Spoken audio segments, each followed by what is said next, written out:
Des pas de danse esquissés par ces femmes d'origines diverses et de secteurs d'activités différents pour commémorer la journée panafricaine de la femme. Une journée pour célébrer les mérites de la femme africaine. Une première édition en Côte d'Ivoire depuis son institution en 1963 par l'OUA, aujourd'hui Union africaine. Le thème retenu pour cette édition 2019 est l'excellence à l'école des jeunes filles du Kabadougou, femmes africaines de demain. Nous sommes à 88% du taux de scolarisation et aussi c'est une grande fierté parce que nous avons eu les résultats du bac. La première pour toute la région du Kabadougou est une jeune fille.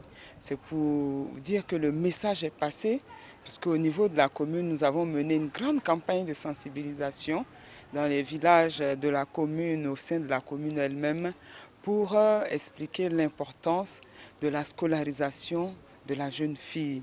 Et aujourd'hui, nous sommes fiers.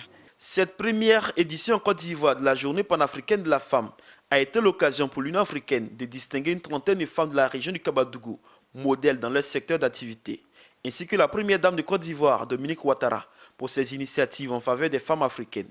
La représentante spéciale du président de la Commission de l'Union africaine, Charlotte Mayama Kala, rassure les femmes africaines de leur implication dans la politique de développement et la promotion de la paix sur le continent. Les chefs d'État africains ont élu le président Alassane Ouattara pour être le champion de l'agenda 2063.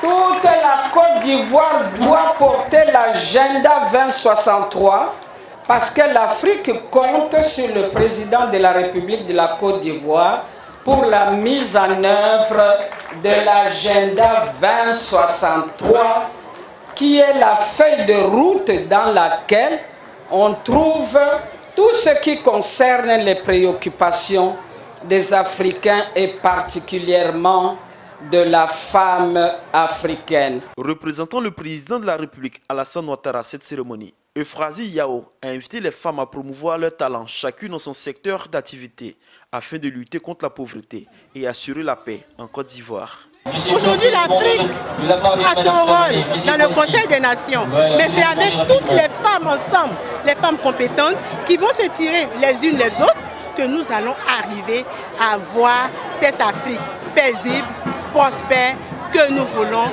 à l'horizon 2063.